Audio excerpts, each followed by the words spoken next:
Today's New American Standard Bible reading is Deuteronomy chapters 29, 30, and Mark chapter 16. Deuteronomy chapter 29. These are the words of the covenant which the Lord commanded Moses to make with the sons of Israel in the land of Moab, besides the covenant which he had made with them at Horeb. And Moses summoned all Israel and said to them, "You have seen all that the Lord did before your eyes in the land of Egypt to Pharaoh and all his servants and all his land, the great trials which your eyes have seen, those great signs and wonders.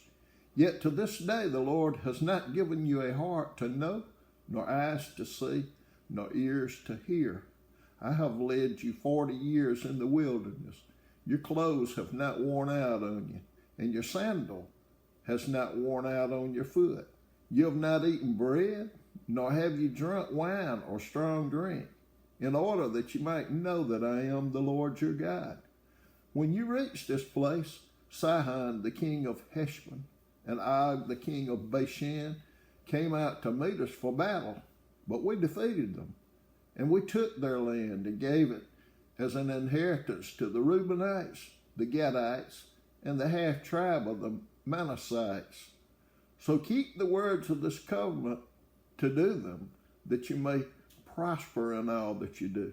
You stand today, all of you, before the Lord your God, your chiefs, your tribes, your elders, and your officers, even all the men of Israel, your little ones, your wives, and the alien who is within your camps, from the one who chops your wood to the one who draws your water, that you may enter into the covenant with the Lord your God, and into his oath, which the Lord your God is making with you today, in order that he may establish you today as his people, and that he may be your God, just as he spoke to you, and as he swore to your fathers, to Abraham, Isaac, and Jacob.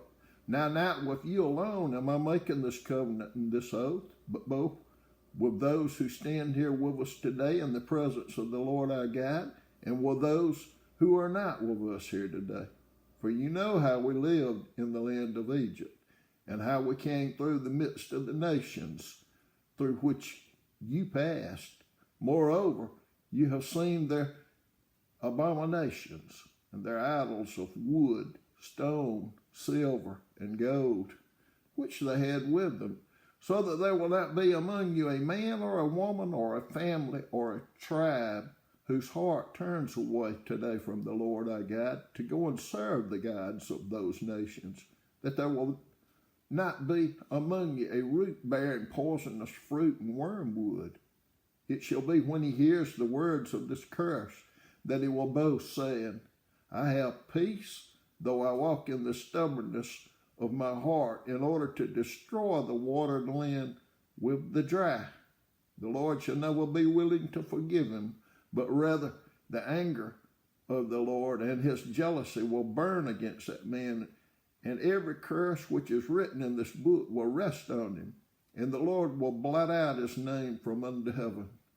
Then the Lord will single him out for adversity from all the tribes of Israel, according to all the curses of the covenant which are written in this book of the law.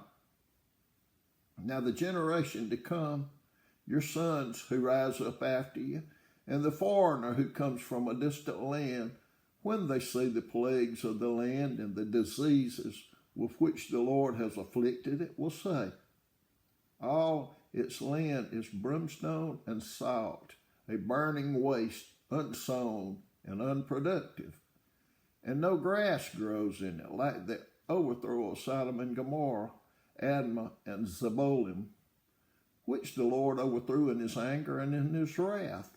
All the nations will say, why has the Lord done this to this land? Why this great outburst of anger? Then men will say, because they forsook the covenant of the Lord, the God of their fathers, which he made with them when he brought them out of the land of Egypt. They went and served other gods and worshipped them, gods whom they have not known and whom he had not allotted to them. Therefore the anger of the Lord burned against that land, to bring upon it every curse which is written in this book. And the Lord uprooted them from their land in anger and in fury and in great wrath, and cast them into another land, as it is this day. The secret things belong to the Lord our God, but the things revealed belong to us and to our sons forever, that we may observe all the words of this law. Deuteronomy chapter 30.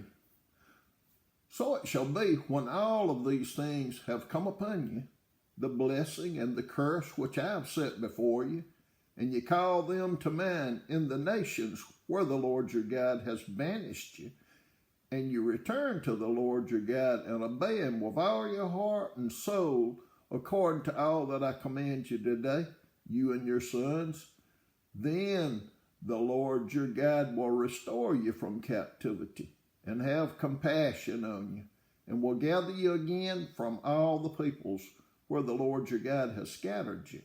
If you're outcast or at the ends of the earth, from there the Lord your God will gather you, and from there he will bring you back. The Lord your God will bring you into the land which your fathers possessed, and you shall possess it. And he will prosper you and multiply you more than your fathers. Moreover, the Lord your God will circumcise your heart and the heart of your descendants to love the Lord your God with all your heart and with all your soul, so that you may live. The Lord your God will inflict all these curses on your enemies and on those who hate you, who persecuted you. And you shall again obey the Lord and observe all his commandments, which I command you today. Then the Lord your God will prosper you abundantly in all the work of your hand, in the offspring of your body, and in the offspring of your cattle, and in the produce of your ground.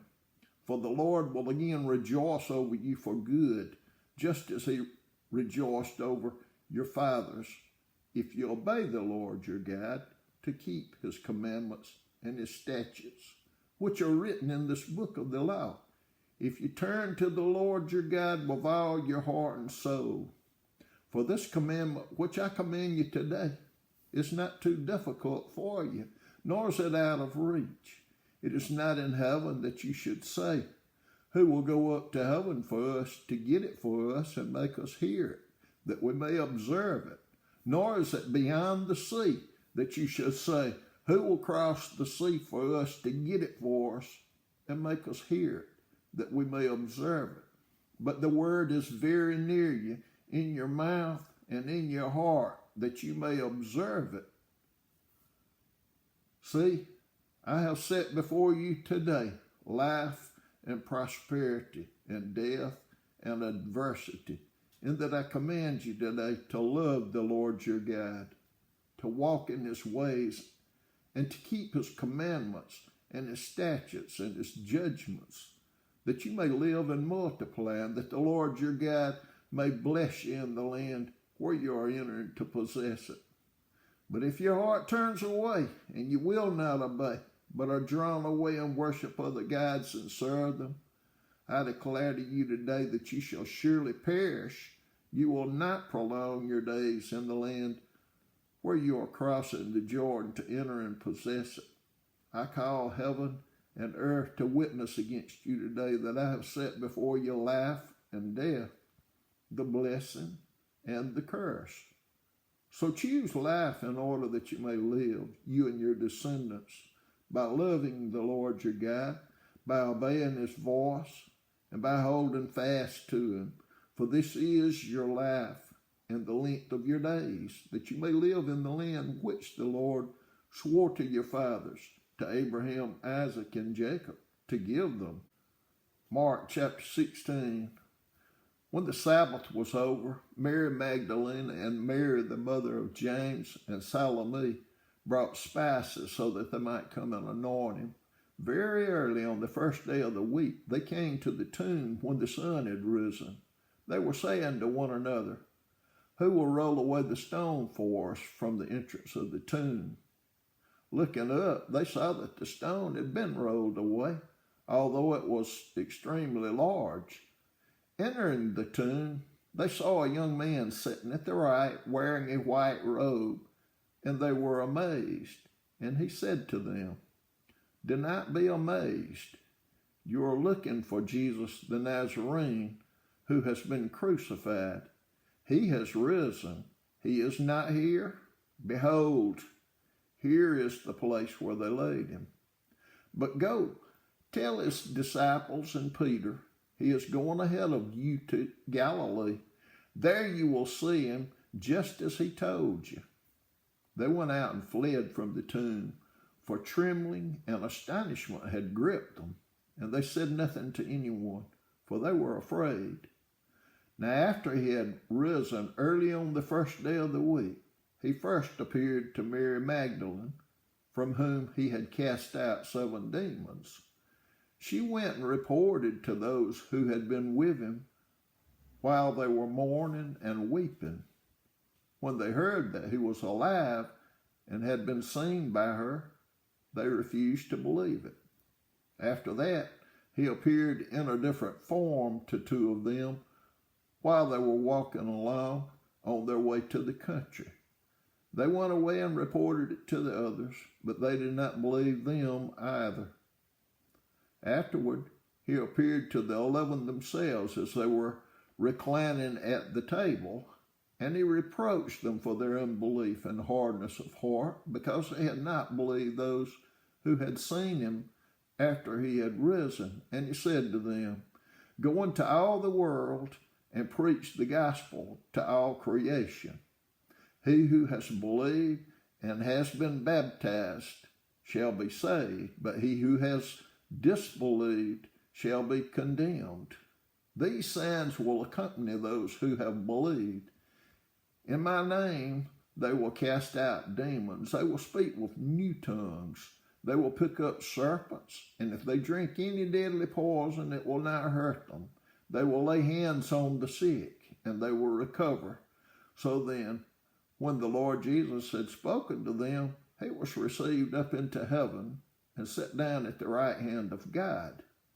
And they went out and preached everywhere, while the Lord worked with them and confirmed the word by the signs that followed.